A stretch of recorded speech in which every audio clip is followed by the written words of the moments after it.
The point I'm trying to get to is here that Northrop borrowed a bunch of money and bought TRW Space Systems, the #1 think tank on your planet. Who gave you the green light? I can't answer that. All I can say is that the easiest way for me to say what I'm saying is my association with 3 Nordic people in Douglas on the Apollo program.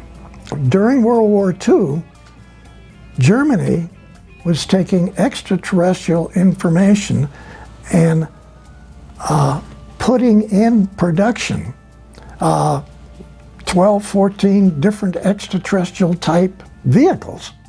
They're manufacturing them using slave labor.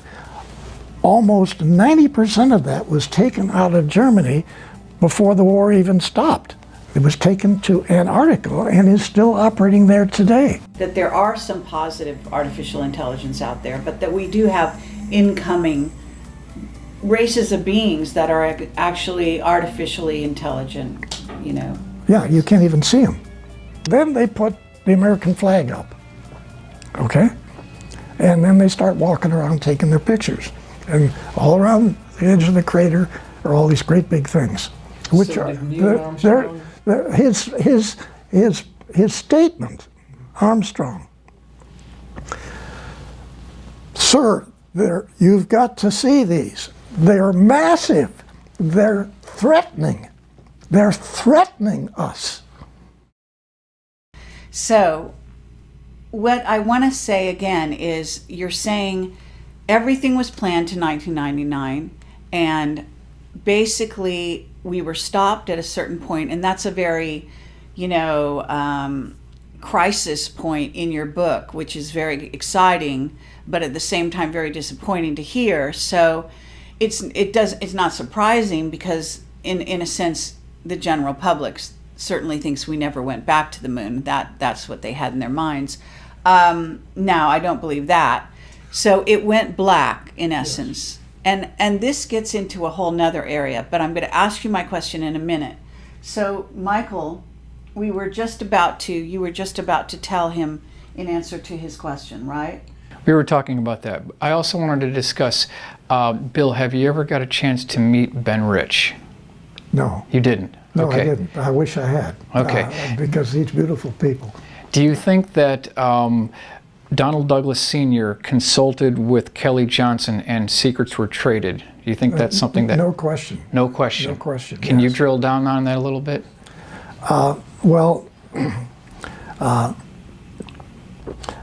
Donald Douglas was far more important in this whole thing than people realize. I'm not trying to give him a big deal, but he certainly was.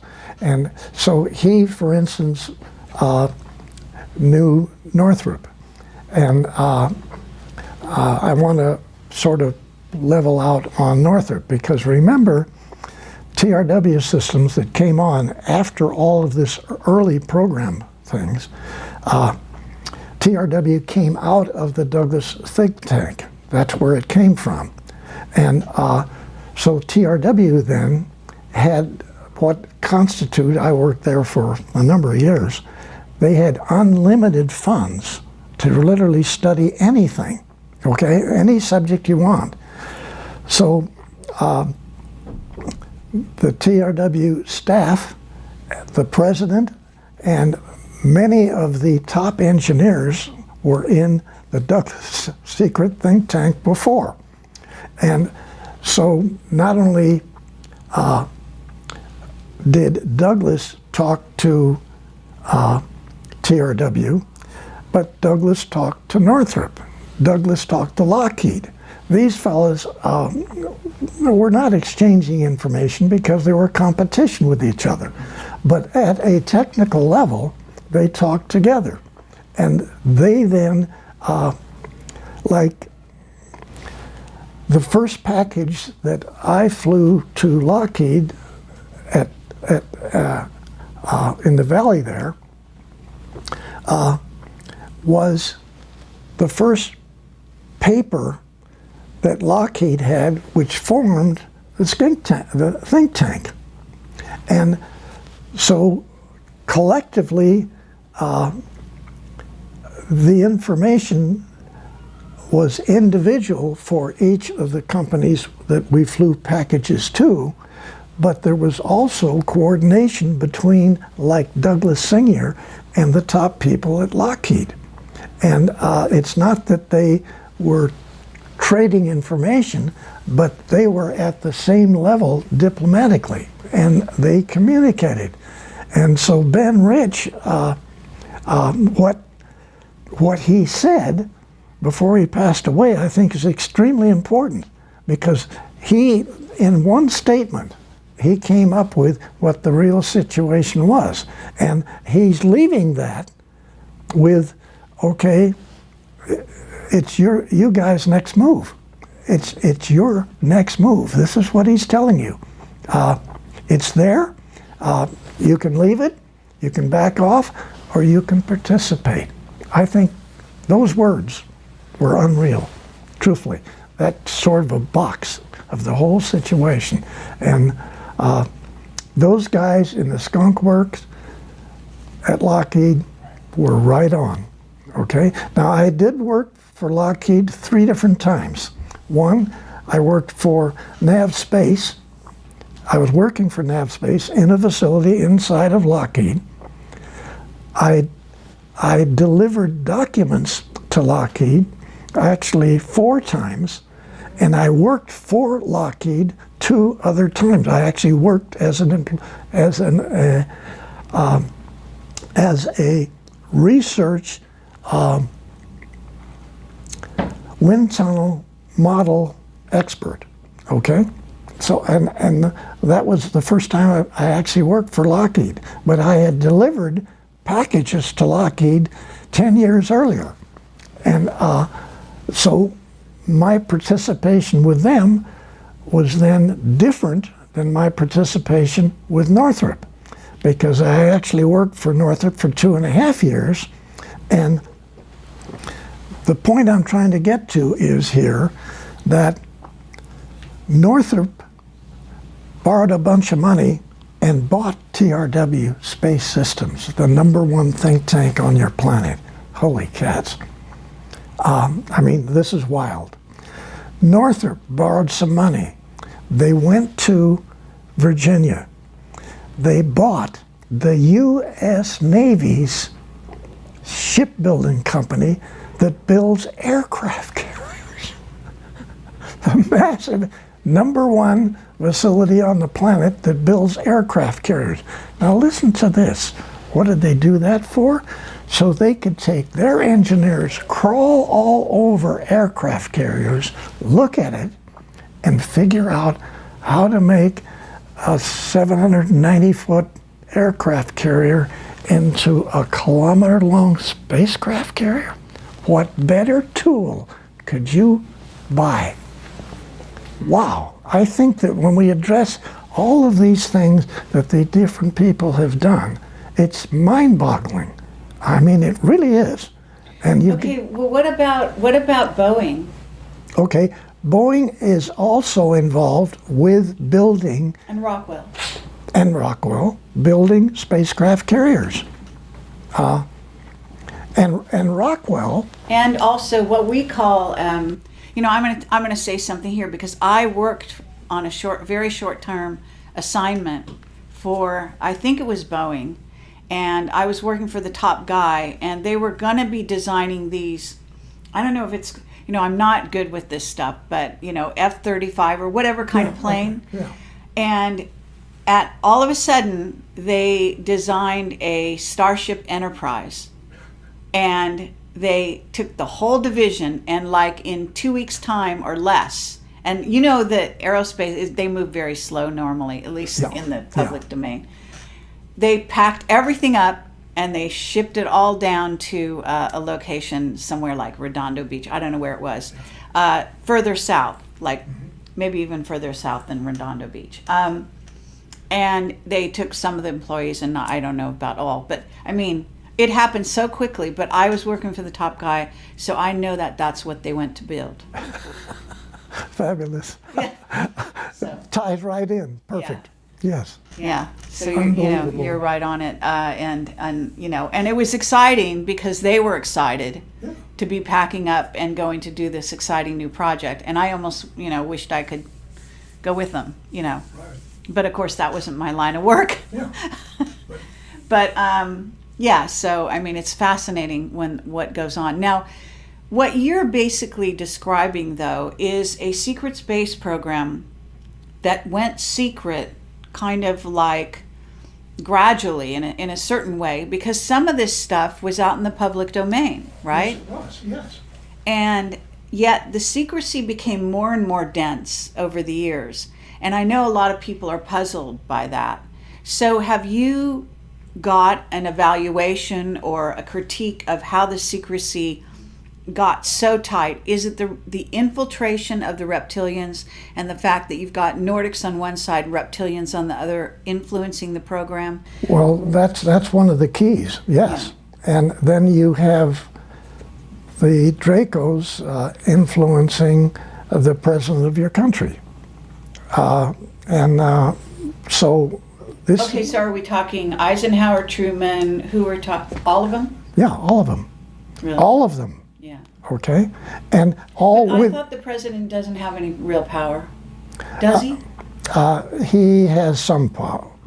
Much of this was kept secret from that level, okay? But MJ-12 is behind the scene, you know, orchestrating a lot of this as well. And you're saying this guy Douglas is part of MJ-12 in the early days. Yeah. Right. So he's very instrumental. Yes, and actually for him to talk, you know, two of the Navy admirals and two of the Army Air Force generals to put together the most advanced study group on the planet and put it into a secret tank inside of Douglas Engineering. I mean, yes, it separated several years later, but Douglas put this together himself based on the Los Angeles event. Right. I mean, this is staggering. Was Rand around during that time, or No. was that after? Rand came out of the think tank. Oh. Actually, there was this divorce that I talked about in the book. So you have TRW and Rand? Was it like that? Well, Rand, because of manufacturing taking over all control of Douglas and removing it from Douglas Sr., okay, they did. And so they didn't want any of this extraterrestrial stuff in their company. They wanted to make airplanes. I don't want them even here. So them finding out about this secret thing blew the whistle. So RAND was formed inside the secret think tank at Douglas. And then there was this big divorce. The divorce took place roughly 8 months before I went to work in 1951. Okay, so they divorced. They used this building right in Santa Monica as their headquarters. But then RAND went worldwide. And if you go down to San Diego and you go out to Point Loma so you can get a view of San Diego, you go up to the top there where the view is. As you went out there, on your left side, underground, that's all RAND. On the right side is nav space, underground on both sides. You're there looking at San Diego. Right over here is all of this massive RAND thing, and all the way back on this side, nav space.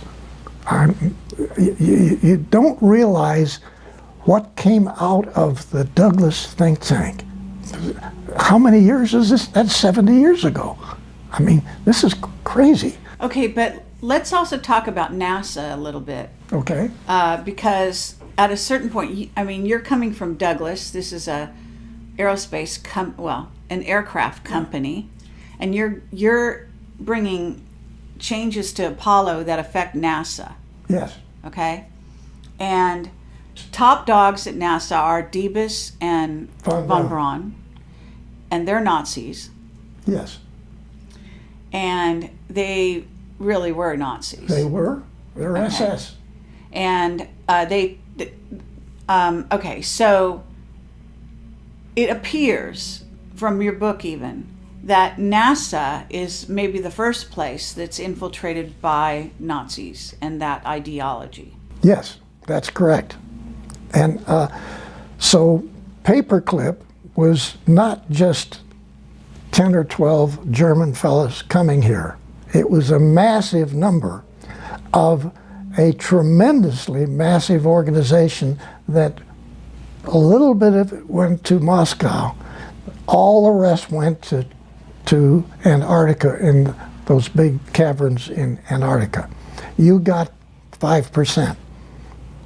Meaning U.S. U.S., yes. Okay, but Britain got some. Yeah, but there's little bits. Okay, we, von Braun and Debus were both principals in that organization in Germany, and so you say, well, we got good ones. There were other good ones too that the Russians got, and many of them were still managing construction of extraterrestrial spacecraft carriers, which were being built underground in Germany during World War II. Okay? You mean when they came to work for us, they were continuing? No, during World War II, Germany was taking extraterrestrial information and putting in production 12, 14 different extraterrestrial type vehicles. They're manufacturing them using slave labor. Almost 90% of that was taken out of Germany before the war even stopped. It was taken to Antarctica and is still operating there today. Right. New Berlin. Yeah, Yeah. unbelievable. Right. Unbelievable. So is that why John Kerry went down to to Antarctica while we had a presidential election being held? Okay. Okay. Well, I have whistleblowers who've talked about Antarctica, and I've released information about this. Now, I'm not a whistleblower, okay? I am simply an individual You're who has sanctioned been by the military. That's a whole different ballgame. Okay. All right. You're coming from a completely different angle. Most of the people that I deal with have worked in above block top secret. Okay, I may even have worked with you or near you, but they have come out of the organization. Then they start talking. In some cases, violating their security agreements. Okay, I don't know what that's all about, but I am just trying to put it aside. I understand, but this is a radical change for the military to be actually bringing one of their own forward in this way. And I wonder if your enthusiasm is going to be catching? Are there going to be others like you? This is what we're hoping will take place. That's what I'm hoping will take place, because the public needs to know about this. The country needs to know about it. The planet needs to know about what has taken place. And we've been lied to. I say this over and over. We've all been lied to for a minimum of 6,000 years. Every country, every European country, every Asian country. Okay, but let's get into, and I apologize to you, but this is so important. Why do we need to know now? Because I get the feeling that you're actually coming forward at a critical time because of something coming. Okay, you could say that. I could say, in my opinion, I hope that this is going to take place. Okay, I'm hoping All that right. that this will benefit release of this subject. That's my hope. That's okay, but is, why are they choosing now? I mean, you were sitting around, you're really 93? Yes. So you were sitting around, I assume. I mean, you were a fantastically busy person building all these things and designing all these things, but at some point you must have sort of retired and been, less busy, yet less utilized by them. Okay. And you must have, even during the time you're writing your book, and I know that Bob Wood talked to you back in 2009, and I think there was some kind of interaction with you with some other reporters or somebody back in 2002 or something like that. And this is what was written in the back of your book. And yet, you basically had, the lid was on everything you were doing, and even Bob Wood didn't come forward with the interview he'd done with you back in 2009 until 1 year ago, almost 1 year ago to now, when somebody in the organization who's bringing you forward contacted, it appears, Michael Salla. Okay, Michael Salas, he's done his homework. Okay, now, he's a nice guy too, but Sure. Through freedom of information, unlike many people, he has taken the time and taken all the hits of not releasing the information, okay? And then eventually getting substantiation for Admiral Riccobata, before he took over Naval Air Station San Diego, okay? Mm-hmm. He went to Lockheed, he went to Douglas, he went over to Northrop, he goes to North American. What is this all about? And 4 to 6 weeks later, Bill Tompkins takes packages to these people. What is this all about? That's now been verified through freedom of information that Michael Salas has got, and he's got a great deal more information. He's been pulling substantiation for the things we're talking about here, mm-hmm. Okay? Verifying it. And okay, but that doesn't explain why it took you that long to come forward. Who gave you the green light at a certain juncture, approximately 1 year ago, to come forward? Well, actually, it's not like what happened 1 year ago. That I don't even know what that answer is, because let's go back to the south part of Oregon and this Navy League Council that I set up in Oregon. And I had my ship models. I put them in the big mall. We could talk about it. There was an article in the paper that some people in downtown Medford, Oregon, were going to have a Navy League Council. And so I get the information in the paper, and then I have people calling us. I stood in the center of the mall 3 weekends. I had a little place there with documentation about the Navy League, and I got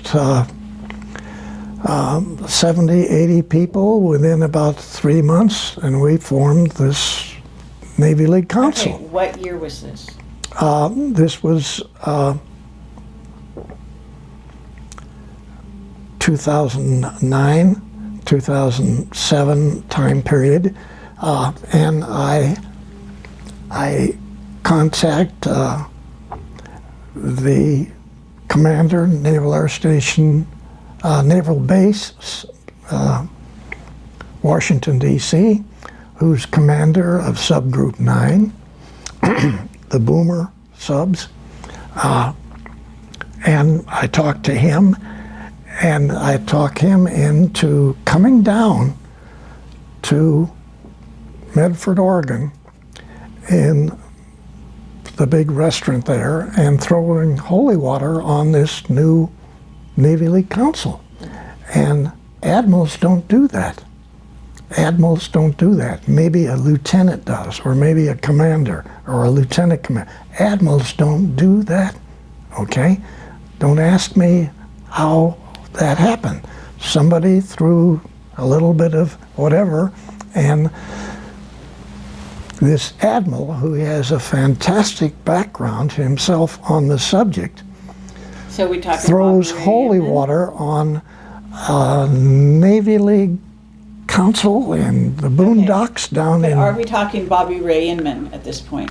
No, we're talking a different guy Another one. entirely. A Yeah, different admiral. yeah.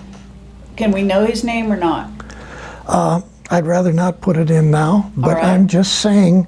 So no, you came up. what I need to say to Yeah. you, and to help you in your understanding here, again, for whatever reason, I end up with some 70 retired naval top officers in this council, and you can't justify that in a boony town in southern Oregon that all is there is just chopping down logs. All right. Okay? Okay. Now, I can't give you the answer. I can't give you the answer of why just south of Medford there's a mountain. And there's a mountain there where all of these Navy officers, most of these Navy officers are in business, who they have their own airplanes. They fly all over the United States and Canada. They see UFOs coming south, coming from the east, going into the side of this mountain, This isn't Mount Shasta, is it? Mount Shasta. It is. Okay. And so they take their airplanes and they fly collectively, 7, 8, 9 planes, trying to find the door.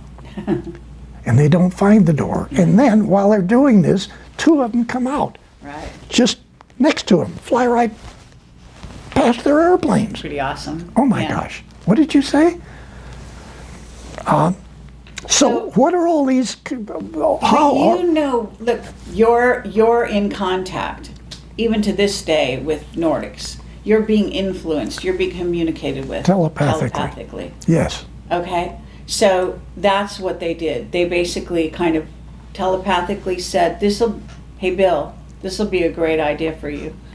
You'll go down. You'll start this association, and if you build it, they will come." Right? And they did. Yeah. Okay, and they did, but I can't justify, okay? Why in the world would we have that many top off? One is at a Marine general.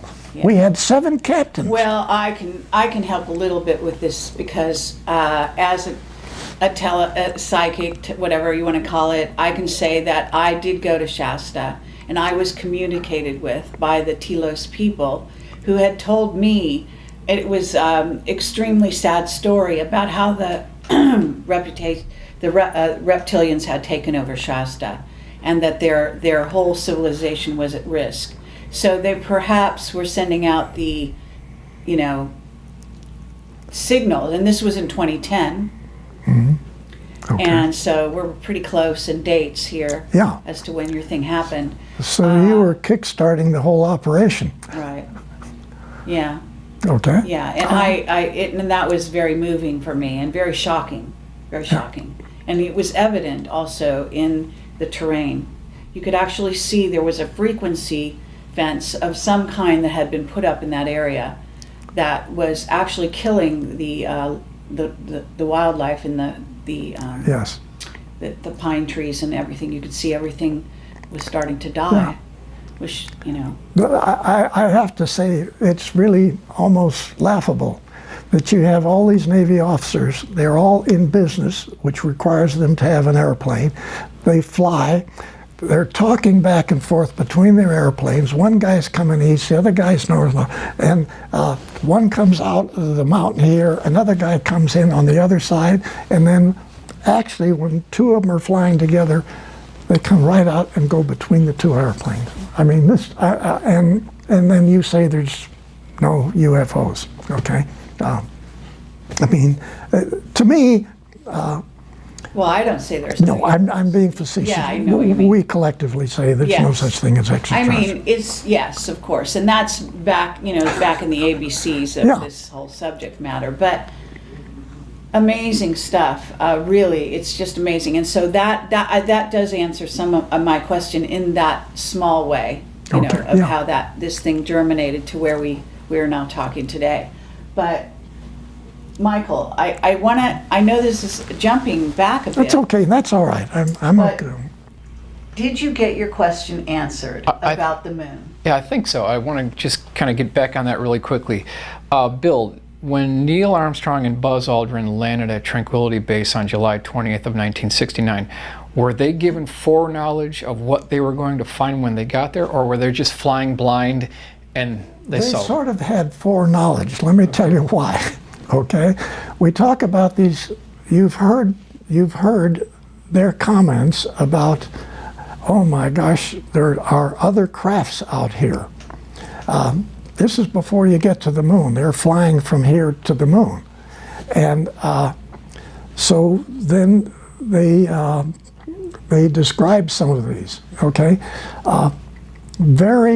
one or two of the very large kilometer or 2 kilometer long spacecraft carriers came in from one side of the Apollo control module. So the Apollo's coming here, this vehicle is coming in like it's going to go exactly into the vehicle, our vehicle. And of course it makes the turn, and you essentially get the feeling you're being given the finger, okay? So you go on, you make your rotation around, you get all set up and to land. And so as you're landing from down behind the crater, these vehicles come up and park. Okay? Some of the guys come out and they stand there underneath on the edge of the crater. So we got 2 guys here and another guy still going around the planet up there, which he has to get back into. And they're doing their thing. Well, again, they didn't put the flag up first. They put up a Freemason flag, and then they got this great Freemason plaque, which they put down, and the Freemasons take over the moon, right? Okay, that's what the plaque is for. With these reptilians watching, Yeah, yeah. And so not now interfering. then they put the American flag up, okay? And then they start walking around taking their pictures, and all around the edge of the crater are all these great big things, which So are did Neil Armstrong- his statement. Armstrong, sir, you've got to see these. They're massive. They're threatening. They're threatening us. Wow. Did Neil Armstrong take motion picture film footage of these vehicles? Yes. He did. Yeah. Okay. And what do you think was the talk inside the command module when they redocked with Michael Collins? What do you think Buzz and Neil told Michael Collins? What was that discussion about? Oh my God! Yeah. First of all, okay, really, because this is totally. Now, remember, we had sent up vehicles with cameras on them to go around the moon to try to figure out, all of the requirements, not only for the selection where the landing was going to be, but try to come up with some sort of a feel of what our situation was going to be when we got there, okay? So that's all been going on before. So we have seen and we have photographed structures on the other side of the moon. And next to those structures, a ways away, are foundations of many different buildings that are there. So we've already photographed. We knew that.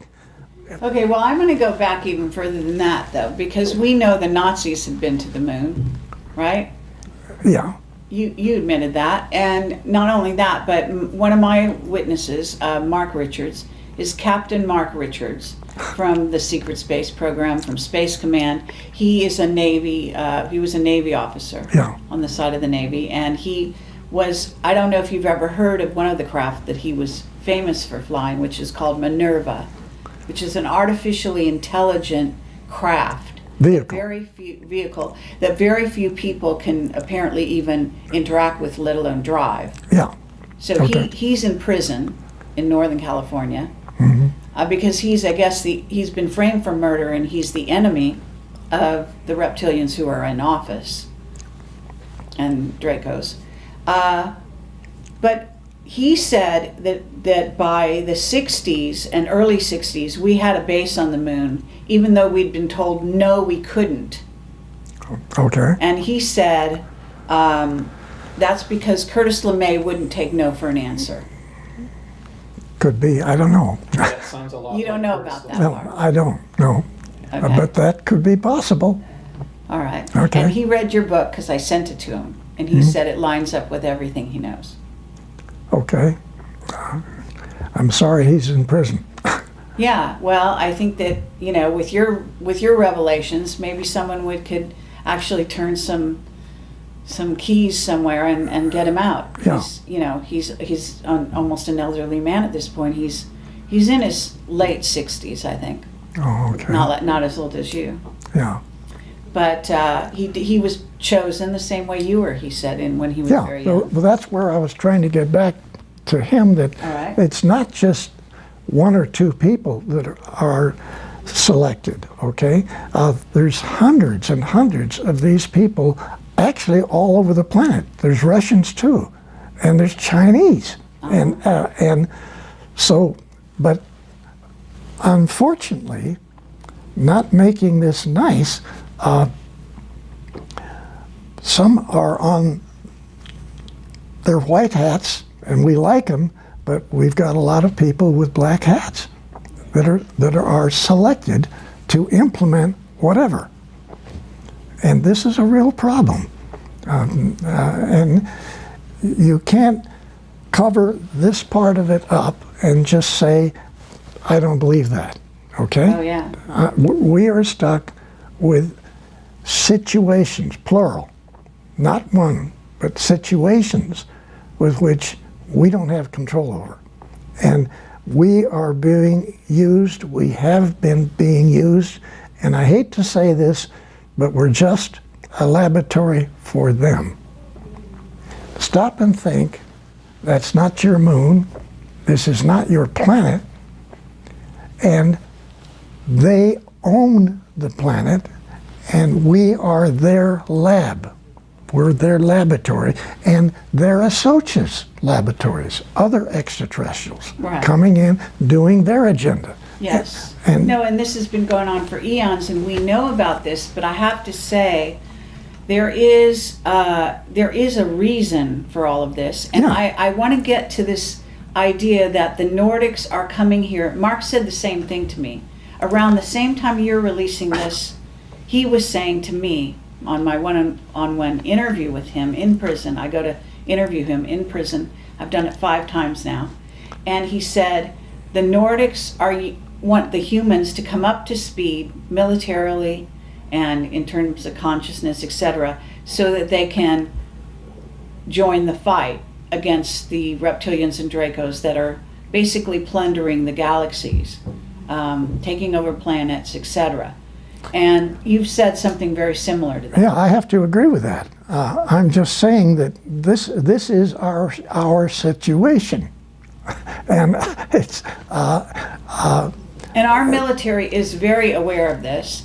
And so what they've been doing is funneling what we call black project money, billions, into building this secret space program that's now practically what we call a rogue civilization. It's almost living so far in advance of the way we live in terms of technology and in terms of everything else. okay. Adding to that, you have Solar Warden. People don't believe that we have Solar Warden, okay? I believe it. Yeah. Okay, but it is 8 Navy space battle groups with destroyers, cruisers, other vehicles, support vehicles, transports, trucks, all kinds of stuff. They're operating off of Nordic bases, okay? Their families, their children live in Nordic facilities. They go to Nordic restaurants for food. Just like the 6 people in Lockheed, which are here, working, or they have their own facilities in an area in Burbank. Those 6 fellows have wives and children. They're in the public schools there. They go to restaurants and they go. Nobody knows their And names. the manager of that 6th group, they are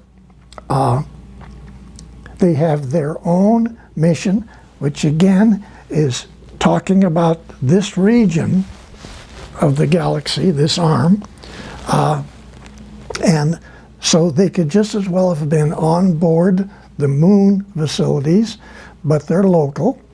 And yes, once in a while they help the skunk works, but that's not their job. They're not contracted.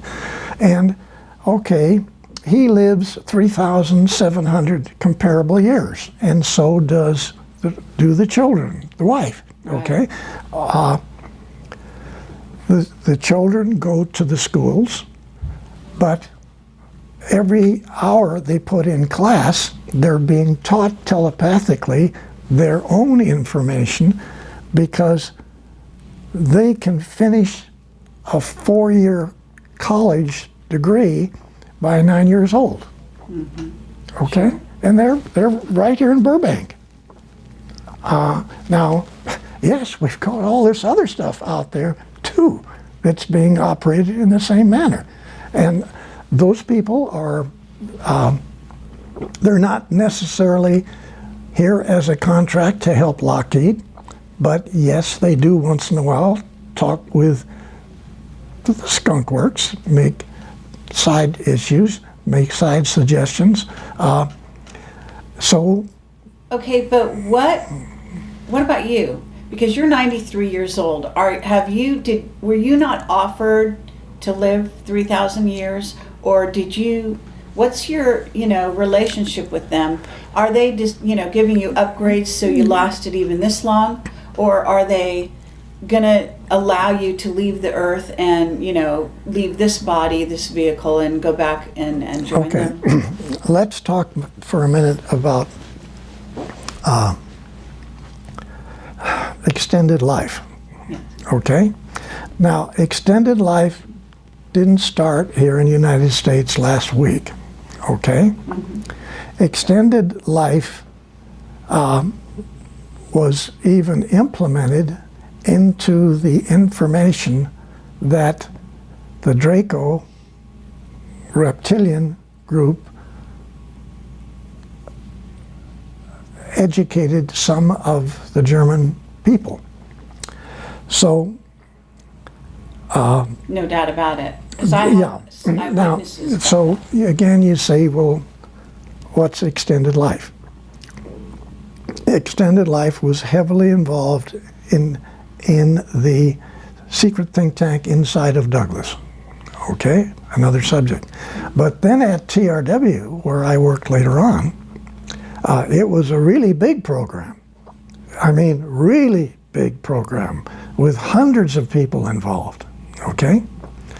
But even before that, the Nazis were reverse aging people. Yes. I have a witness about that, who actually said Werner von Braun was one of them. Okay, I've heard that. I don't know that. All right. Never mind. Dr. Debus, all I got was he shaked his head.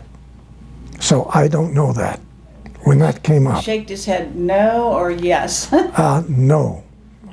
So maybe he was, I don't know. Right. All Well, right. But, why would they tell us? yeah, but okay. whatever.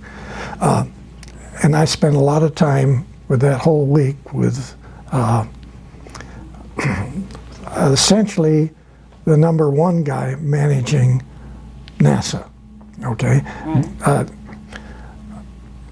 Von Braun was supposedly the head of everything. Debus was the real head of everything. Okay. Okay, back to extended life. As it is sort of addressed today, what you do is you take an aspirin-sized pill, one every month for 4 months, okay? Or it could be an injection. Immediately you start feeling much better, okay? Immediately you start feeling much better. At the end of, or probably way before 4 months, the guys revert back to the latest number is 29. I've heard 23, I've heard all different dates, but say you go back to 29. So you've got everything physically that you had at that age, muscular, everything. And the young ladies go back to 21, okay? You have everything that you had at that point, plus you have a minimum of 400% greater capability of your brain, okay? Okay, so that you have said that on other shows. Now I want to know, again, what's their relationship with you? Are you going to take one of those pills one of these days? I want to sign up for the program. You do? Yeah, I want to sign up with a program. I want my wife to sign up for it. I want my son to sign up. I want my daughter and their families to sign up, okay? But is there a but in there somewhere, or is that fine, or have you gotten an, okay on that? Or? I haven't been able to sign up yet, Oh. okay? But I'm just saying that's a very real program. It has accomplished both men and women to move partway back, not the full 400% of the mind, but like 350, okay? The plan is 400% maximum, maybe 800% greater use of the brain. Obviously, what the Nordics are already using, okay? Because the Nordic guys and girls go to 3,400 years. Come on, comparable years. So this is, again, part of our problem here, because we're being taught by the reptilians lies. We're being taught incorrect information, even incorrect astronomy. Yes. Everything is incorrect. Yeah. This is insane. But we're just talking about 2s and 3s here. We've got, documented 23 different types of extraterrestrials, most of them being good people, okay? But then we've got these massive capability with facilities of the Draco extraterrestrial side that, they're controlling. And they don't just control this planet, we're just one of their planets that they control. Is Mars under their rule or not? Because I know we have bases on Mars. Yeah. Right? Yes. And so one of the whistleblowers out there says there are wars going on because there are different bases on Mars between those bases. Okay, and yes, many people, including myself, have watched partial wars with vehicles diving on top of other vehicles from the coast right here, halfway between Long Beach and Catalina Island. Oh, sure. 4 or 5 o'clock in the afternoon. 2008, 2009, both. Okay? Watched them both. One of my witnesses was killed. He was the guy who ran iPod.org, it's a website that was out there, and he had set up a camera on his balcony and filmed wars at night over the skies in Unbelievable. LA Like, and off the coast. yeah, it's unbelievable. And eventually they killed him. Yeah, Now, of course, it's the Dracos or whoever Yeah. that killed him, right? yes. So let me just ask you, do you feel that you're psychic enough to look at someone and know if they're Draco or not, or reptilian and shapeshifted? I have said that I don't have that ability. I at times pick it up, Right. okay? But I don't have that expertise. Okay. But I can, for some reason, I know that SOB that was right down the hallway, right here when we came in, could be a problem. Oh, wow. And I don't know why he was down the hall. We sort of were on the run to get in here because you wanted to get started. Sure. I saw him, Okay. okay? That's great. And I don't know what that was. Yeah. No, He knew you were here. yes. Oh, come on. We're so Yeah, no, yeah. surveilled. It's crazy. Yeah. Yeah. No. Well, I want to talk about AI as well. And I don't know if we're completely done with this reverse aging idea. Well, I think it's far enough to say that that's real. Yes. That within supposedly less than 24 months, that program is going to be available to some people. Now, if you have enough money and if you have enough facilities, maybe you can get on the list first, okay? I don't know how that's going to work. Right. Well, there's also a spiritual component to all of this Yeah, that we haven't really dealt with yet. But I also, I have so many questions, and I know that you probably have a few. So I want to give you some time. So at a certain point, we got to manage our time. okay. So one last question in regard to this whole sort of scenario in, Draco, reptilians, etc.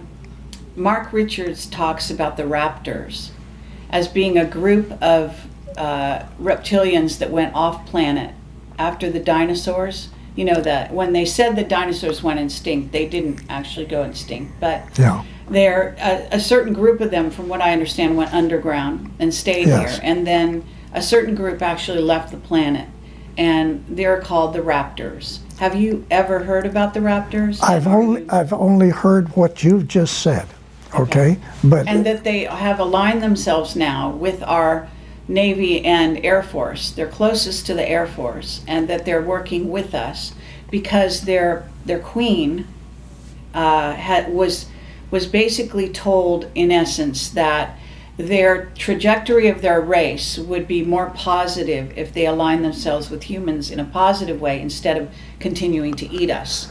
okay, I guess I don't know that. All right. I not familiar But you enough do with it. know that reptilians and Draco, the blood sacrifices, the whole Luciferian thing, the kids being killed and eaten. I mean, that humans have been eaten and taken off planet, et cetera, and used for slaves in other colonies, etc. I hate to say that, but that's far worse than what you've just said. It's Okay. far worse. Yes, far worse. Far worse, yeah. And that the whole blood situation is it's unbelievable, and Right. I don't know how we say that to the public. I don't know how. But Well, we have been wait a saying minute, just a second. On that part of this whole subject, to me, if we get into that, and I know all about it, okay? All right. Far more than you know. Sure. All right. I'm sure. When we get into that, if we release it, 70–80% of everybody that listens to your program is going to say, "You're smoking pot." I don't believe that, and I don't believe anything you people talk about on extraterrestrial. And it's going to kill what disclosure is trying to do. That's my But you know opinion. the pedophilia is starting to be exposed everywhere. You know that much is Yeah. coming Oh, out. yeah. But you know the part that I don't want to talk about, I hear you. okay? Yeah. saying as much as you said right now is actually great. Okay. You know what I mean? Yes. Because you basically are, anyone who's hearing everything else you say is going to have to come to home with this. And if they want to know more, it's out there. It's more and more, it's out there. Yeah. Now, I'm not going to speak for Bob, but Bob Wood, Dr. Wood, who's worked with me on my book, okay? Yes. He's a genius. If we were in the conference room and we were talking and there was a big table there, he would have his fist like this and he would slam that table. I want every GD thing exposed. I want it all Good out. for him. That's lovely to hear. And I have to say, I'm having a hard time disagreeing with him, but Well, we could do another interview on that subject so that, you know, this one, it goes out, because I know you really want this information out. You want people to start to wake up, and we don't want to turn them off to any. we don't want, you just Crazy said degree. it, we don't want them to be turned off. We don't want them to not believe what's being said, okay? I know, but and this, yeah, it's- and some, we can get into it partially, but I'm saying, I personally don't want to be involved in doing what Bob wants to do. It's too heavy.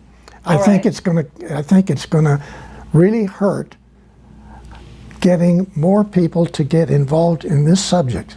Okay, they're gonna say that Bill Tompkins is smoking pot. I don't believe one damn word. I don't want to hear about any of this. Okay, Yeah. I don't want to hear about it. I understand. Let me say, because I have interviewed people about these subjects and dealt with this and Mark Richards is very open about it. Yeah, And interestingly, but he's in prison, and so they think he's got plausible deniability, says no one's going to believe someone who's in prison. You know what I'm saying? Sure. So that's how they allow that to happen. But I do want to say my philosophy on this, which is humans are not protecting themselves. They're not protected. And so if you don't warn them, you're culpable. The next time somebody gets Yeah. snatched and eaten or taken away, or their child, and I'm more concerned about the children, obviously, than anything else. that's You know, that's it. That's what. and so that's my statement. My statement is, I care about the children and I want to protect the children. How can you protect a child? You must tell them, you must tell their parents what's happening, what's really going on this planet. And it's about time we humans are able to protect ourselves. Yeah. There's a lot of New Agers out there who want nothing but to believe that there's ETs, definitely, but they're all hearts and flowers and good guys.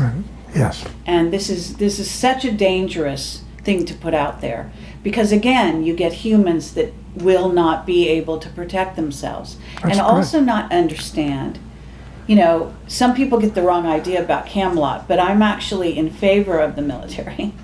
I know it sounds crazy, but I actually understand that we have a lot of military that are putting their lives on the line Yes. in a daily basis to protect humans that have absolutely no idea that they're in danger. You're right. Absolutely. I agree. And that's got to change. Yeah. It's got to change. Yeah. So, I realize that people have no idea what a brave man you are. Oh, You are, I just wanted this statement made on my interview here, that the courage that it takes to actually do what you're doing right now is phenomenal. Really it is. See, I can get away with this because I'm a journalist and I can say anything and people will say, she's crazy, and just not listen. But someone with your stature, with your reputation and your documentation and where you were and where you come from and all of that, this is substantial. I don't think people can ignore you. I don't think they can.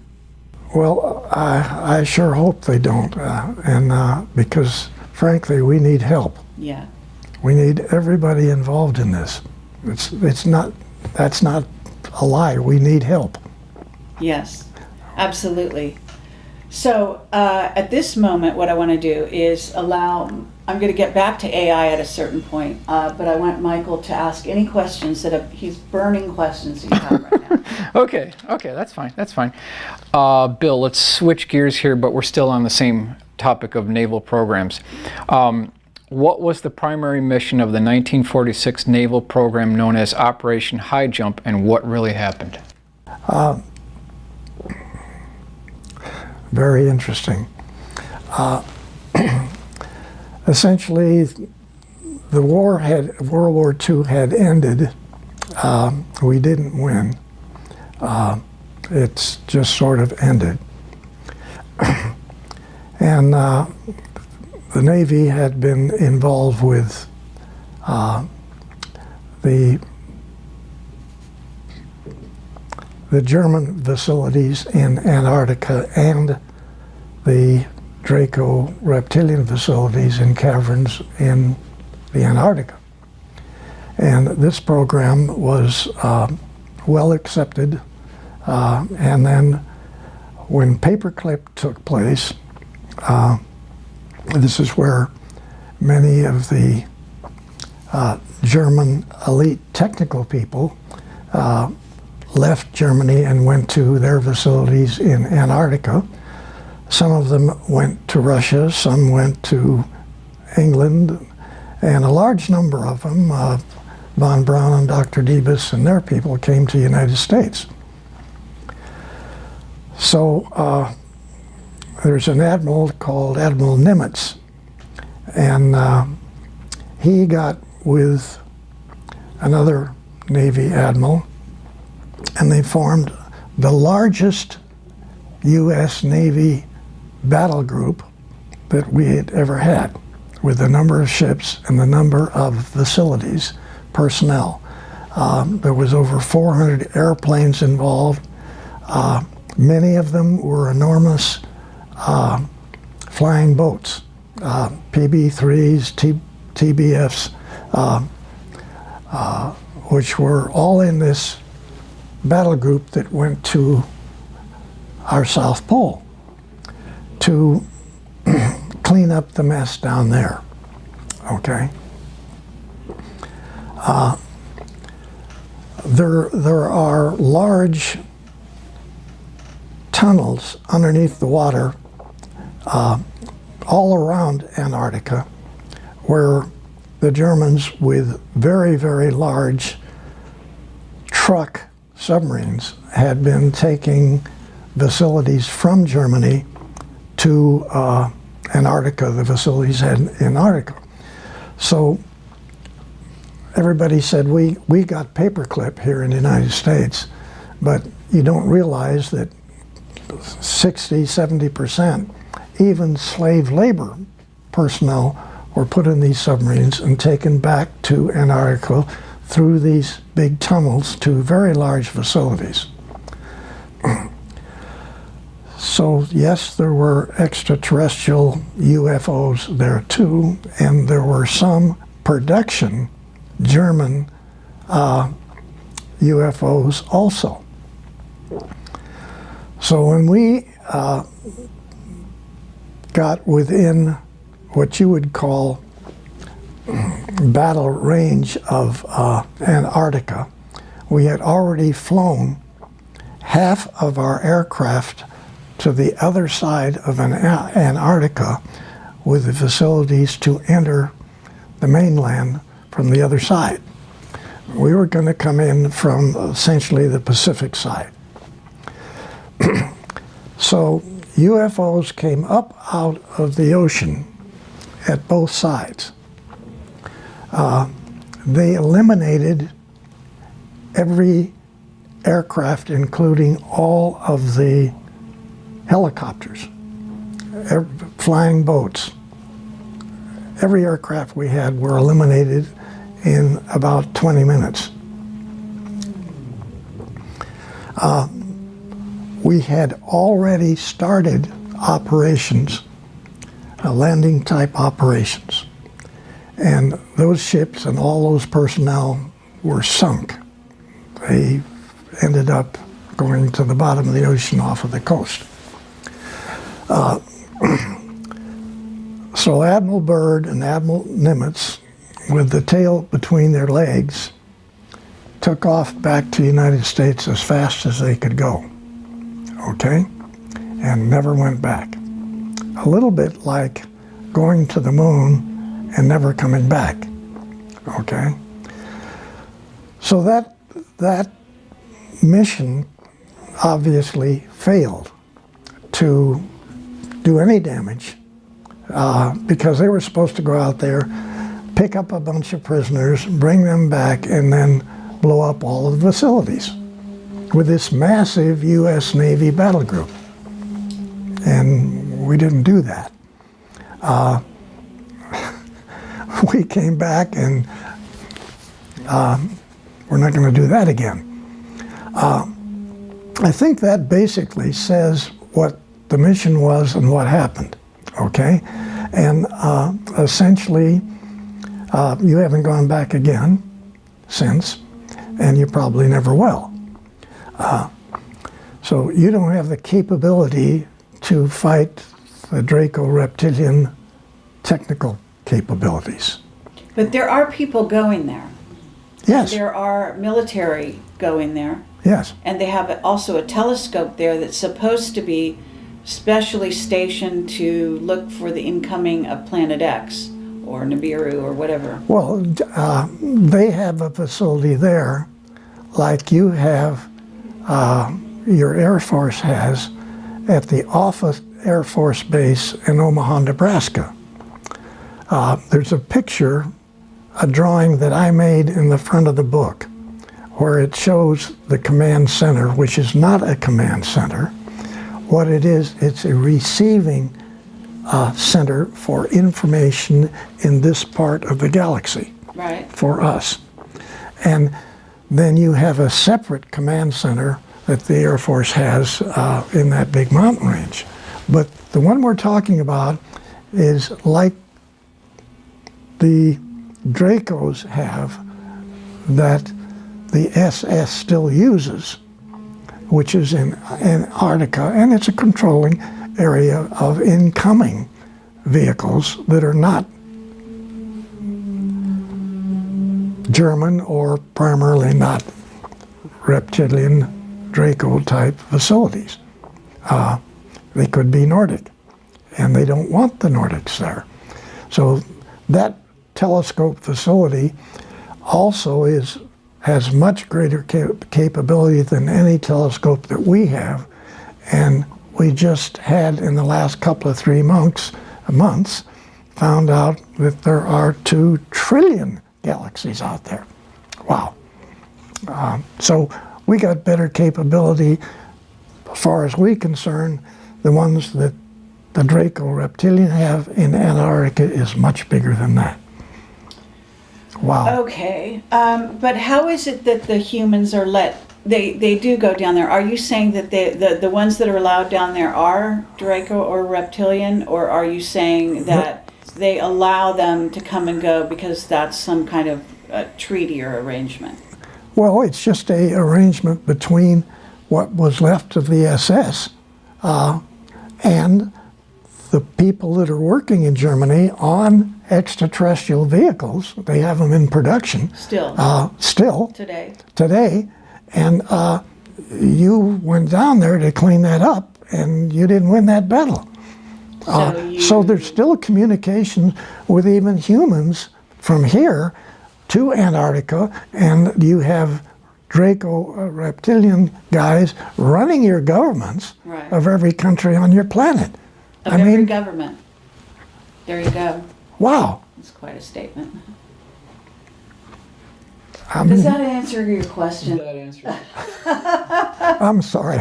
It's not what we want to hear. No. Okay. Not at all. Okay, everyone who watches this is going to want me to ask you about Nibiru, the return of Nibiru, Marduk. You know who Marduk is, and you know Anu, and you know all of that. These are the head Anunnaki.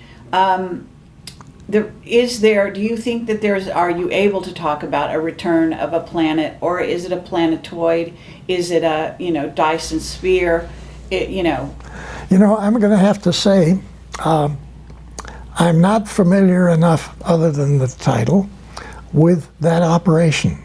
So, frankly, I can't help. Okay.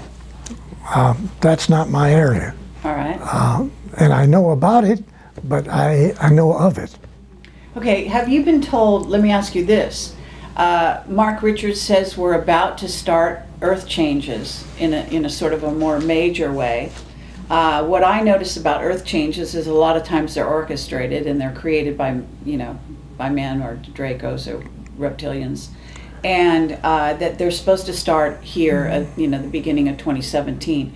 And Camelot was always told I've been doing this for over 10 years, that 2017 was sort of the kickoff date for a lot of so-called Earth changes. So Okay. have you heard that? Let me talk a little bit about a different involvement of that. All right. Okay. I had a cousin is Walter Handon in our family here, who was 3 years older than me, about the same age as my brother. And after, say, 1933 time period, we were just kids living in Hollywood. Walter's house was, he was the only child. His dad worked for the railroad and didn't make much money. And so they rented a house in Hollywood, which is what we did. Nobody had any money. And so they didn't have any landscaping in the front or the back of the yard. So we kids would, in the afternoon, after school, we'd get together and dig holes in the dirt in the backyard. And Now you told this story on Walter Noasad's interview, right? yes. So that's where you're going with this. So to save some time, can we cut to the chase a little further and ask people to watch Walter's to get more of this? But you can sketch it out, but don't go as in much detail as you did with Walter. Okay. So my cousin Walter became a geophysicist, astrophysicist, was later Dean of Texas M down in Houston. One of the 5 top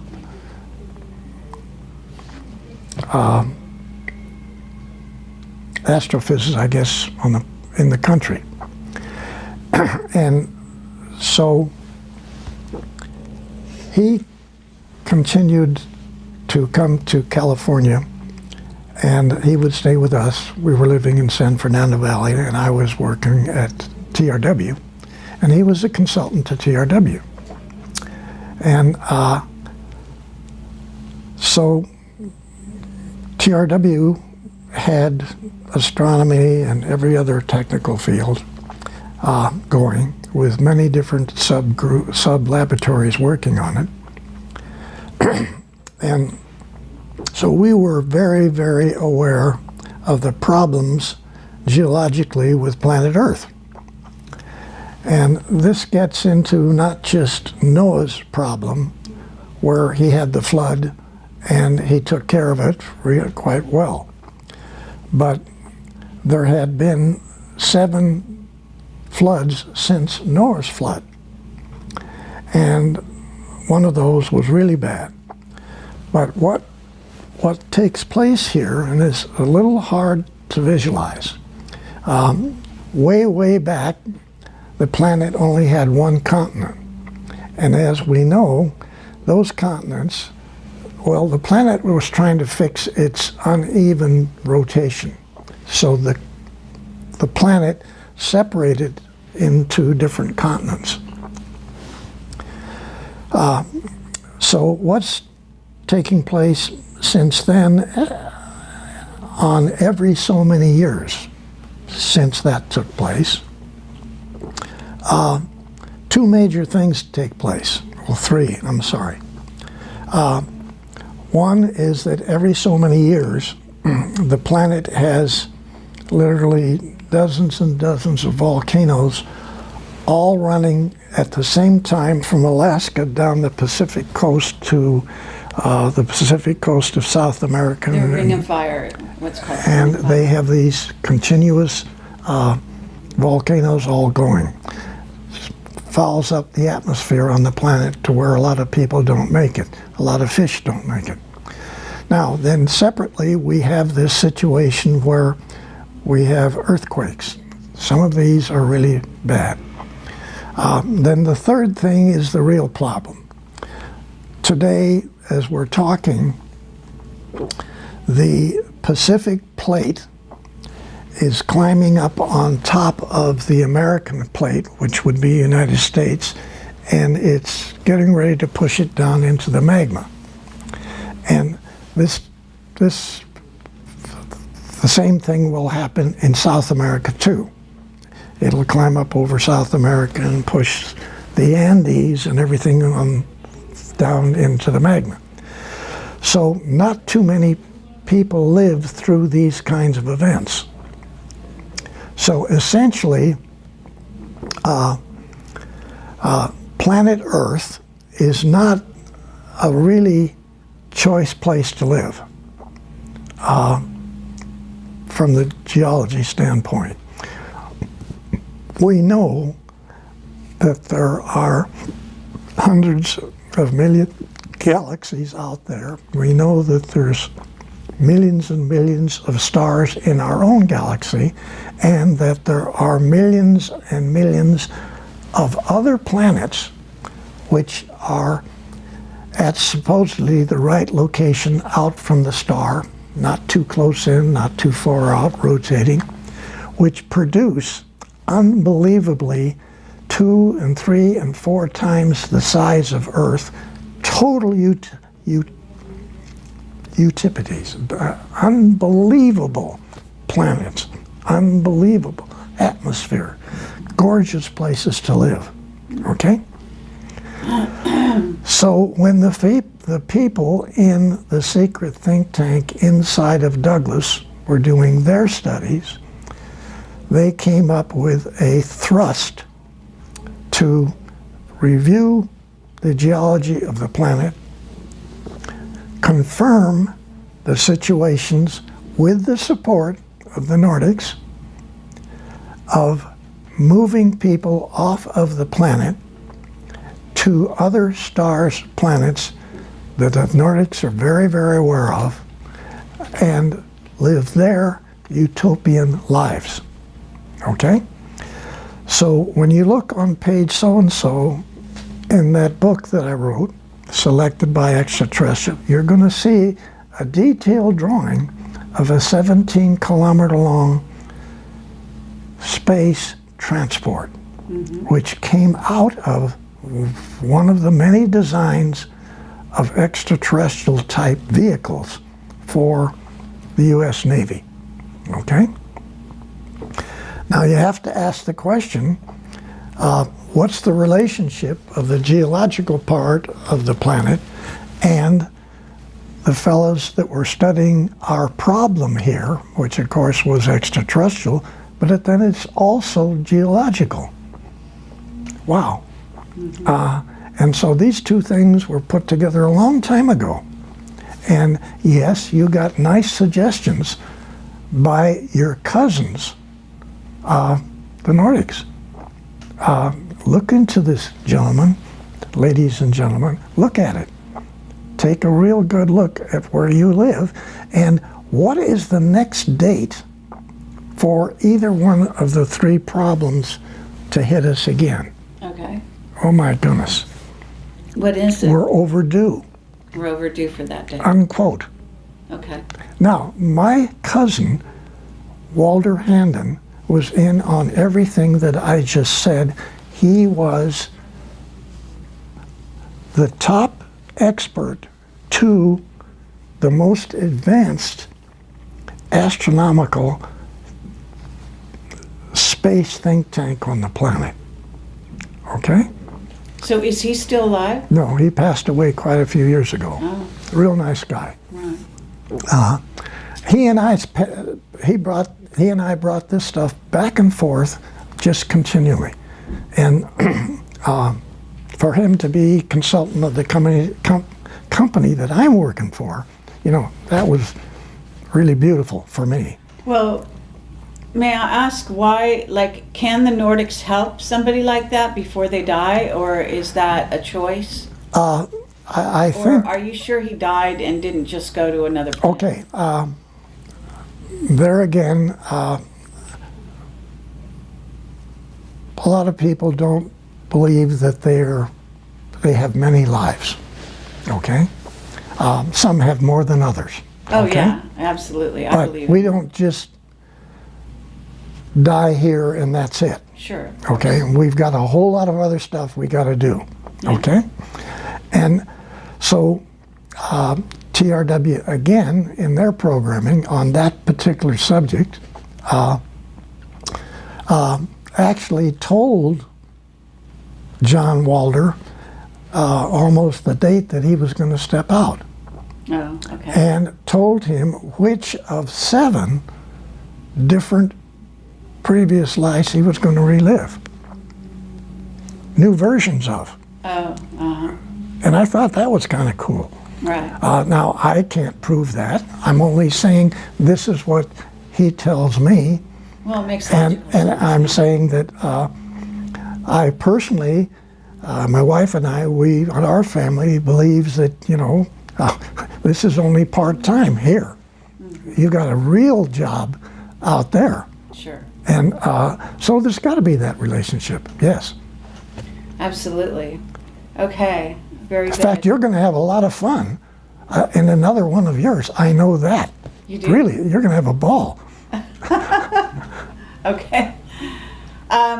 So what I want to say here is about artificial intelligence. Because when I dealt with Mark, we know the reptilian and the Draco threat and all of that. Yes. And other ET races as well, of which there are many that are still, you know, negatively, what I would call negatively based.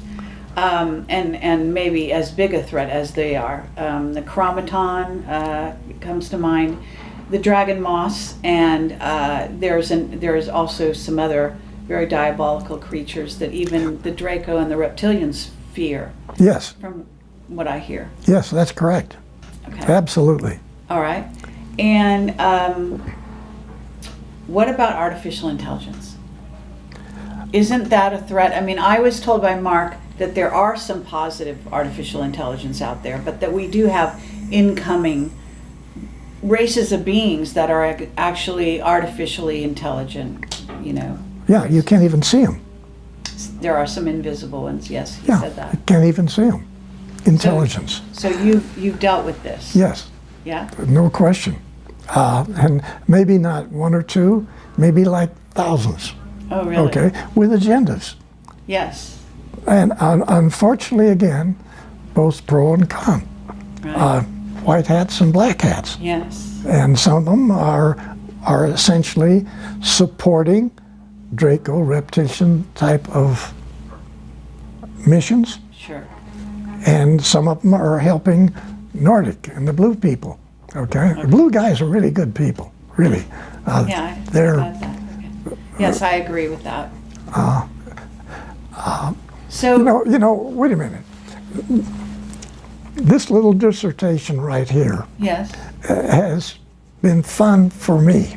Oh, good. I'm like having fun Excellent. with you hitting on me with this. You're trying to bang me. You're trying to hit me over the head. And really, you know so much about this subject. It's unreal. Oh, that's I just have to say, I have to say, well, coming from you, that's saying no, a lot. I have to say, you're beautiful. You really know what's going on. Thank you. Thank you. Thank you. Really. Well, you know who I have to thank. So Okay. I'm not going to take all the credit there. But thank you. That's lovely Yes. to say. Thank you very much.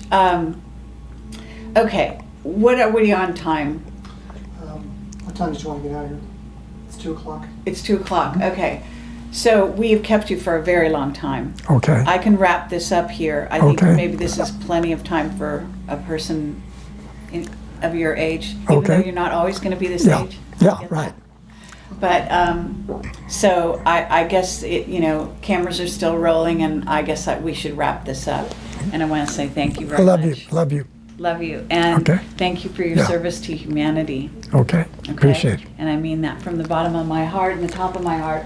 And Michael, thank you so much. Yeah, I thank know you, you've been Michael. A bit slighted, but your presence Yeah. has been very welcome. Thank you. And we'll try to do this again sometime Okay. if you're Yeah. willing. Yeah. Okay. Well, you did a No, lovely job. I was having fun. Come on. It looked like it.